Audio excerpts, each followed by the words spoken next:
കാണുമ്പോൾ തന്നെ നല്ല ഭംഗിയില്ലേ? ഇതാണ് മാംഗോ മിൽക്ക് പുഡിംഗ്. അപ്പോൾ ഈ റെസിപ്പി ഉണ്ടാക്കുന്നതാണ് ഞാനിന്ന് കാണിക്കുന്നത്. നല്ല ജെല്ലി പോലെ ഇരിക്കുന്നതാണ്.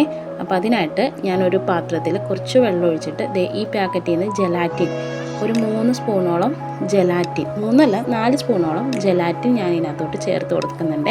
എന്നിട്ട് ഒന്ന് മിക്സ് ചെയ്ത് ഒരു 10 മിനിറ്റോളം ഒന്ന് കുതിരാനായിട്ട് വെക്കാം കേട്ടോ. ആ സമയം കൊണ്ട് നമുക്ക് മാങ്ങ നന്നാക്കി എടുക്കാം.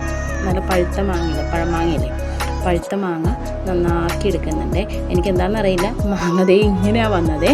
ഇങ്ങനെ തൊലി പൊളിഞ്ഞു വന്ന രീതിയിൽ നല്ലോണം പഴുത്തിട്ടുണ്ട് കേട്ടോ. മാങ്ങ മൂവാണ്ടൻ മാങ്ങയായിരുന്നേ, നല്ലോണം പഴുത്ത് നല്ല അടിപൊളി സെറ്റായിട്ടിരിക്കുന്ന മാങ്ങയായിരുന്നേ. അതിന് ഞാൻ ഇങ്ങനെ തൊലി കളഞ്ഞ് ഇങ്ങനെ എടുത്തിട്ട് അരിഞ്ഞും കൂടി എടുക്കുന്നുണ്ട്. ഇത് ഞാൻ കണ്ടുപിടിച്ച ഒരു റെസിപ്പിയാണ്. ഇതിങ്ങനെ ചരിച്ച് വെക്കുമ്പോൾ ഒരു പ്രത്യേകതരം ഭംഗിയില്ലേ, ആദ്യം കണ്ടപ്പോഴുള്ള അതേപോലെ കേട്ടോ ഞാൻ ഉണ്ടാക്കിയെടുക്കുന്നത്. എന്നിട്ട് മാങ്ങ ഞാൻ ചെറുതാക്കി ഇങ്ങനെ നുറുക്കി മിക്സിയിലിട്ട് അരച്ചെടുക്കണേ. അപ്പം അതേപോലെ മാങ്ങയുടെ പൾപ്പ് എടുക്കണേണ്. ഞാനിപ്പോൾ ഇതൊരു 3 ഗ്ലാസ്സിൽ ചെയ്യാൻ പറ്റുന്ന രീതിക്കാണ് എടുത്തേക്കുന്നത്. അതിനായിട്ട് 2 മാങ്ങയാണ് എടുത്തേക്കുന്നത്. അത് മിക്സിയുടെ ജാറിൽ കുറച്ച് പഞ്ചസാരയും കൂടി ഇട്ടിട്ട് പാകത്തിന്, മധുരം ഉണ്ടെങ്കിൽ ചേർക്കണ്ട, ഒരു 5 സ്പൂണോളം പഞ്ചസാര ഞാൻ ഇതിനകത്തോട്ട് ഇട്ട് കൊടുക്കുന്നുണ്ട്. ഓരോരുത്തരുടെ ഇഷ്ടം അനുസരിച്ച് ചേർത്ത് കൊടുത്ത് അരച്ചെടുക്കാം. ഞാൻ കുറച്ച് പാല് തിളപ്പിക്കാനായിട്ട് വെച്ചിട്ടുണ്ട്. അതിനകത്തോട്ട് ആവശ്യത്തിന് പഞ്ചസാരയും കൂടി ഇട്ടിട്ടുണ്ട്. ഒരു പാലിൽ 3/4 കവറോളം ഒഴിച്ചു കൊടുത്തിട്ടുണ്ട്. അതിനകത്തോട്ട് നമ്മൾ മിക്സ് ചെയ്ത് വെച്ച ജെലാറ്റിനില്ലേ, അത് ഞാൻ കുറച്ച് ആദ്യം ചേർത്ത് കൊടുക്കുന്നത്. എന്നിട്ട് മിക്സ് ചെയ്തിട്ട് ബാലൻസ് ഉള്ളതും കൂടി മിക്സ് ചെയ്യാവുന്നതാണ്. മിക്സ് ചെയ്യുമ്പോൾ തന്നെ പെട്ടെന്ന് തന്നെ അത് ജെലാറ്റിന് അലുത്ത് വരും. എന്നിട്ട് ഇത് നമുക്ക് തിളപ്പിച്ചിട്ട് നല്ലോണം തിളച്ച് കഴിഞ്ഞിട്ട് ഓഫ് ചെയ്ത് കൈയെടുക്കാതെ ഇളക്കി അത് ചൂടാറ്റിക്കൊണ്ടിരിക്കാവേ. നല്ലോണം ചൂടൊന്ന് ആറണം. നല്ലോണം എന്ന് വെച്ച് കഴിഞ്ഞാൽ ഒരുപാട് അങ്ങനെയല്ല, ചൂടൊന്ന് ആറിക്കഴിഞ്ഞിട്ട് നമ്മൾ അരച്ച് വെച്ചൊന്ന് മാങ്ങയുടെ പൾപ്പില്ലേ, അതും പഞ്ചസാരയും കൂടി അടിച്ച് വെച്ചത് അതും കൂടി ചേർത്ത് നന്നായിട്ട് മിക്സ് ചെയ്യാം കേട്ടോ. നല്ലോണം തന്നെ മിക്സ് ചെയ്യണം കേട്ടോ. അത് ഇതേപോലെ തന്നെ മിക്സ് ചെയ്തെടുക്കണേ. മിക്സ് ചെയ്ത് മാറുമ്പോഴേക്കാളും ഒന്ന് ചൂടൊന്ന് മാറും. അപ്പോഴേക്കാളും ഞാൻ ഇതേപോലെ ഗ്ലാസ് എടുത്തിട്ട് ഇതേപോലെ തന്നെ ചരിച്ച് വെച്ചിട്ടുണ്ട് കേട്ടോ. അതാണ് ഞാൻ ചരിച്ച് വെച്ച പുഡിംഗ് എന്ന് പറഞ്ഞത്. അപ്പം ഇത് ഞാൻ അതിനകത്തോട്ട് ഒഴിച്ചു കൊടുക്കുന്നതിനെ പകുതിയോളം ഇങ്ങനെ ചരിച്ച് വെക്കുമ്പോൾ അപ്പോൾ പകുതിയല്ലേ വരത്തുള്ളൂ. അപ്പം നോക്കി ഒഴിക്കണം, അതിൻ്റെ വാവട്ടത്തോട്ട് വരരുതേ. എന്നിട്ട് അടുത്തതിനും അതേപോലെ തന്നെ ഞാൻ ഒഴിച്ചു കൊടുക്കുകയാണേ. എന്നിട്ട് ഇത് ഫ്രിഡ്ജിൽ കൊണ്ടുപോയി സെറ്റ് ചെയ്യണം. താഴത്തെ തട്ടിൽ വെച്ച് ഫ്രിഡ്ജിൽ എന്തായാലും ഒരു 4 മണിക്കൂർ അല്ലെങ്കിൽ കുറഞ്ഞതൊരു 3 മണിക്കൂറെങ്കിലും വേണേ. ലാസ്റ്റത്തെയും കൂടി ഞാൻ അങ്ങനെ ഒഴിച്ചു കൊടുക്കുന്നുണ്ട്. പക്ഷേ അതിൻ്റെ വക്കത്തോട്ട് വന്നതൊന്ന് ജസ്റ്റ് നമ്മൾ അങ്ങനെ വന്നാൽ തന്നെ ഒന്ന് തുടച്ച് മാറ്റിയാൽ മതി. എന്നിട്ട് ഇത് നമുക്ക് ഫ്രിഡ്ജിൻ്റെ താഴത്തെ തട്ടിലോട്ട് സെറ്റാവണം. അത്രയും നേരം നമ്മുടെ കൈ ഒന്ന് തൊട്ട് നോക്കുമ്പോൾ ജെല്ല് പോലെ ആവണം. അത്രയും നേരം ഇത് നമുക്കിത് സെറ്റ് ചെയ്യാനായിട്ട് വെക്കാവേ.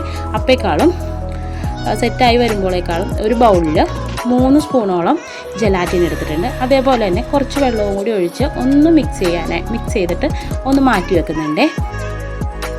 ഒരു പാത്രത്തിൽ 2.5 ഗ്ലാസ് പാല് ഞാൻ തിളപ്പിക്കാൻ വെച്ചിട്ടുണ്ട്. അതിനാവശ്യമായ പഞ്ചസാരയും കൂടി ഇട്ട് കൊടുത്തിട്ടുണ്ട്. അത് തിളച്ച് വരുമ്പോഴേക്കാളും അത് ജെലാറ്റിനും കൂടി അതിനകത്തോട്ട് ചേർത്ത് മിക്സ് ചെയ്യാവുന്നതാണ്. മിക്സ് ചെയ്ത് അതും ഇതേപോലെ തന്നെ നല്ലോണം തിളച്ച് വരുമ്പോൾ ഗ്യാസ് ഓഫ് ചെയ്ത് കൈയെടുക്കാതെ ഇളക്കി അതിൻ്റെ ചൂടും കൂടി ഒന്ന് ആറ്റിയെടുക്കണം കേട്ടോ. നമ്മൾ ഫ്രിഡ്ജിൽ വെച്ചത് സെറ്റായി കഴിഞ്ഞിട്ട് വേണം ഇത് ചെയ്യാനായിട്ട് കേട്ടോ.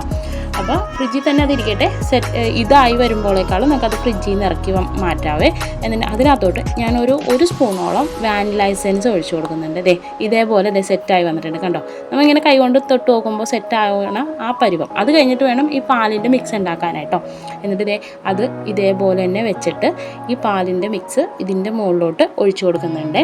നമ്മൾ ആ കണക്കിനൊന്ന് ഇച്ചിരി കൂടിപ്പോയിട്ടുണ്ട് ഞാൻ ആ മാങ്ങയുടെ ഇത് ചെയ്തത്. കുഴപ്പമില്ല, എന്നാലും നമ്മുടെ വീട്ടിലോട്ടല്ലേ. അപ്പം അത് കറക്റ്റായിരുന്നേ. അപ്പം നമ്മുടെ ഇണക്കനുസരിച്ച് പാൽ എന്തോരം വേണമെന്ന് നമുക്കറിയാൻ പറ്റുമല്ലോ. അതേപോലെ ആ പാലെടുത്താൽ മതി കേട്ടോ. എന്നിട്ട് ഇതേപോലെ ആക്കിയിട്ട് ഫ്രിഡ്ജിൽ വെച്ച് തണുപ്പിക്കാം. തണുപ്പിച്ച് കഴിഞ്ഞിട്ടുള്ളതാണ് ഈ കാണുന്നത്. ഇത് കണ്ടോ, നല്ല ജെല്ല് പോലെ ഇരിക്കുന്നില്ലേ. ജെലാറ്റിൻ ചേർത്ത് കഴിഞ്ഞാൽ പിന്നെ ജെല്ല് പോലെ ഇരിക്കുമല്ലോ. അപ്പം എൻ്റെ രീതിക്ക് ഞാൻ ഉണ്ടാക്കിയതാണ്. മാങ്ങയുടെ ഷേപ്പ് കണ്ടോ, നല്ല ഭംഗിയില്ലേ കാണാനും ഭംഗിയാണ്. അതേപോലെ തന്നെ അതിൻ്റെ ടേസ്റ്റും നല്ല ടേസ്റ്റ് ഉണ്ട്. അപ്പോൾ നമുക്ക് ഇഷ്ടം അനുസരിച്ച് എങ്ങനെ വേണമെങ്കിലും ഇത് ഉണ്ടാക്കാം. ഈ ഒരു ഷേപ്പിൽ ഞാൻ ആദ്യമായിട്ടാണ് ഉണ്ടാക്കുന്നത്. ഇതിനു മുമ്പ് ഇങ്ങനെ ജെലാറ്റിൻ വെച്ച് ഉണ്ടാക്കിയിട്ടുണ്ട്, പക്ഷേ ഈ ഒരു ഷേപ്പിൽ ആദ്യമായിട്ടാണ് ഉണ്ടാക്കിയത്. അത് ആദ്യം തന്നെ ഉണ്ടാക്കിയപ്പോൾ തന്നെ സക്സസ് ആയിട്ട് വന്ന കാരണം ഹാപ്പിയുമായി. ഈസി ആയിട്ട് ഉണ്ടാക്കാൻ പറ്റിയ ഒരു റെസിപ്പിയാണ്. ജെലാറ്റിൻ ഉണ്ടാവണമെന്ന് മാത്രം, ബാക്കി നമ്മുടെ ഈ കയ്യിലുള്ളതായിരിക്കും മാങ്ങയും പാലും, അതൊക്കെ വെച്ച് നമുക്ക് ഉണ്ടാക്കാൻ പറ്റിയ ഒരു റെസിപ്പിയാണ്. അപ്പോൾ ഇഷ്ടമെങ്കിൽ എല്ലാവരും ഒന്ന് ട്രൈ ചെയ്ത് നോക്കണേ. അതേപോലെ തന്നെ ഇഷ്ടമെങ്കിൽ ഒന്ന് കമൻറ്റും കൂടി ചെയ്യണേ.